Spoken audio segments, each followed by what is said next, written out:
Military Sunday, always a special day here at Petco Park. Padres leading the way and saluting our military, and that's the new POW Chair of Honor dedicated earlier. It's up in the right field corner to the foul side of the foul pole, and Jack, Captain Jack, joins us. He's been part of the Padres liaison with the military here in our great city, and Jack Ensch is a military hero, and if we start reading, and we're going to give you some of his record. We're talking about a man that's won just about every military honor there is, and we're happy you're part of the Padre team, Jack. Thank you, sir. Well, thanks for the kind words, but the heroes are the guys that didn't come back. Yeah, and of course you knew the beloved Colonel well, and that's exactly how he felt. Yes, sir. He and I, we were symbiotic on that. Well, it was a great ceremony up there, Jack. What was going through your mind? Because we showed you, along with the other gentlemen, and it seemed like it had to be an emotional time for you. Well, yeah, it's some thoughts. I won't get maudlin here, but as we were going through it, the thoughts of what you went through and what you went through with other POWs, because we were one was helping the other get through and everything like that. So the camaraderie and the support that the POWs, that's what got us through. So. You were shot down in a Korean War, right? And went to the Hanoi Hilton for a while. How long? Vietnam War. Oh, sorry, Vietnam War. You're back with Jerry again. I go back that far. No, I was there for the last 8 months of the war. I was lucky. I was shot down on my 4th combat cruise instead of my 1st. Had I been shot down on my 1st combat cruise, 66, I'd have been there 7 years. Oh my! So the trade-off is pretty easy. So I was fortunate. I came home and had a complete life. And the POW chair, the POW-MIA chair there, I said before, I think the most important part of the POW/MIA is the MIA now, because we POWs, we came home and we had a full life and still enjoying it. And it's the MIAs, those families that are still going through the agony and the wondering of whatever happened to my loved one. Those are the ones that we have to remember now, not us POWs.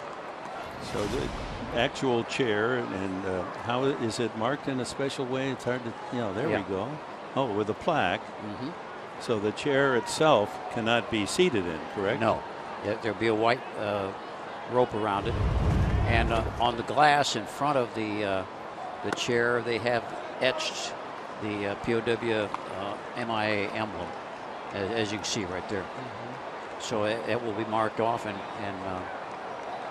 right underneath the United States flag in that right field corner. And the POW flag. That's terrific. Jack, I've got a question for you regarding education. I think it is imperative that the younger generation, it happened so long ago, but yet you're able to go out and speak about what happened. Yeah. Do you go out in the community? Do you do certain things to kind of educate people about what you went through and what it meant to our country?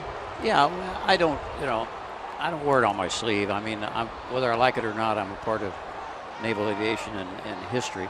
So I feel when asked to do so, I have an obligation to go out and do it. I don't, go out and solicit to do it. But yeah, and it's important. I think you're right. It's important that we, because I don't know, I'm not smart enough.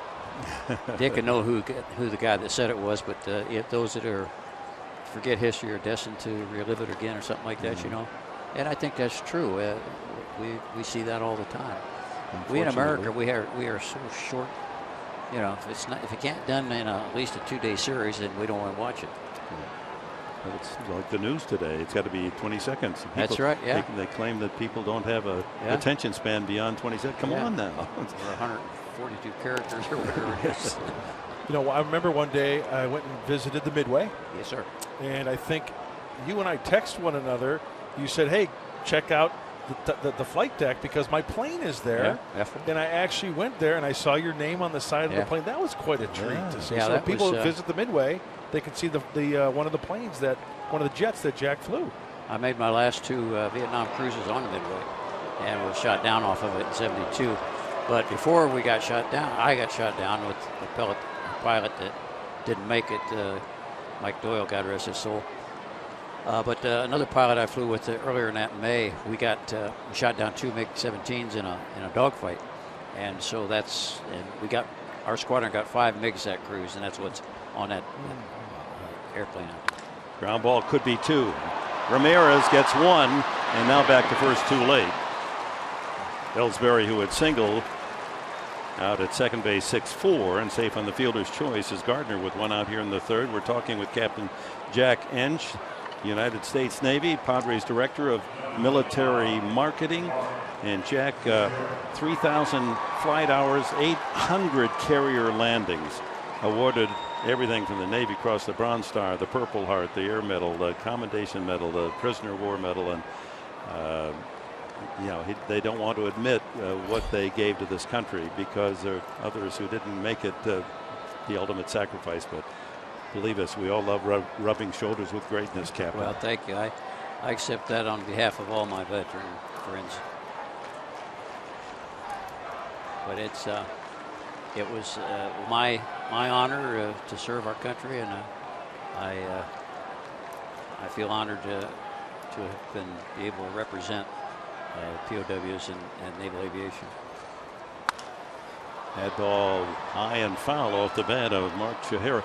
And, it excites all of us, and we're so pleased to be part of the voice of why our city and our ball club, the Padres, we're on the forefront of praising the military, saluting the military as well. Sir. We should, and now the other ball clubs around the country are doing the same. That's one of the things that I take a lot of satisfaction out of, is seeing how this little piece of sourdough bread that was started here has expanded throughout baseball, and other clubs and other sports are doing it too. They've taken a little bit of that sourdough bread and they've gone and baked their own bread. And it's wonderful to see that, I think, because baseball has its roots in the military after the Civil War. That's what our wall down there represents, where the troops during the Civil War played baseball when they weren't fighting, and then they went back to their hometowns and started playing, and that's when people got interested, and that's what started Major League Baseball. Well, and even some of our troops, when I was in Australia covering tennis, they introduced baseball to Australia. Yes, sir. They were the Navy guys that came in and they organized some baseball games. And we just talked about the Colonel, and baseball has gone to war with the military every war since World War I. So, did you get to know Ted Williams at all? Talking about those who baseball who served in the military. Yeah. I never got to meet Ted. That's unfortunate, but I had the great love and respect for Jerry Coleman, which we could talk. Oftentimes we talk about things that we wouldn't talk about to other people because we understand where we're coming from, and sometimes you talk about it, and people think you're just full of yourself. But no, there's no question about that generation. I'm sure you've had a chance to go up on Mount Soledad, the tribute to our military up there, and people. We've talked about the fact that you don't have to be someone retired or who has passed away. It can be a current member of the military to salute them up on Mount Soledad. Yes, anyone who served in our country, no matter what your rank, qualify for a plaque up there. Both of my uncles were able to honor them up there, and it's a beautiful sight, and isn't it just about as perfect as it can be? And the view is just beautiful. As a matter of fact, a number of years ago, my family surprised me, and I've got a plaque up there. Oh, good for you. And we're hoping. They were checking. I said they didn't know if Ted Williams had a plaque up there. I said, if they don't, I want to get him one. No, for our fans, you have the feeling, I think it's what you're generating here with us today, Captain, that gives us a chance to connect with those that we didn't know but did so much for why we're here today. That's right. And the military, I've always said, made an analogy that the military is like a relay race. Each generation gets to carry the baton, and they pass that baton on to the generation after them. And so far, in the 230-something, 35 or whatever odd years that we've been a nation, we've never dropped that baton. And when you folks tomorrow see our flag, hold our flag. Yes. Just remember what that's all about, our independence and all those going back to day one that gave that to us. Happy birthday, America. Yeah, and Jack, I don't mean to put you on the spot, but I was thinking about this today when we were honoring America and listening to the national anthem. What runs through your mind every time you hear that song at the ball game or wherever? Well, it's after my experience over in that unaccompanied shore duty in Vietnam. That's my favorite song of all songs. I mean, nothing against Adele and the Cher and all the wonderful people, but American, that's the best song ever. Happy 4th of July, Jack. Thank you for Dick. spending some time Thank with you, us. bud. Good to see you. Take care, bud. We salute you. We thank you. Thank you.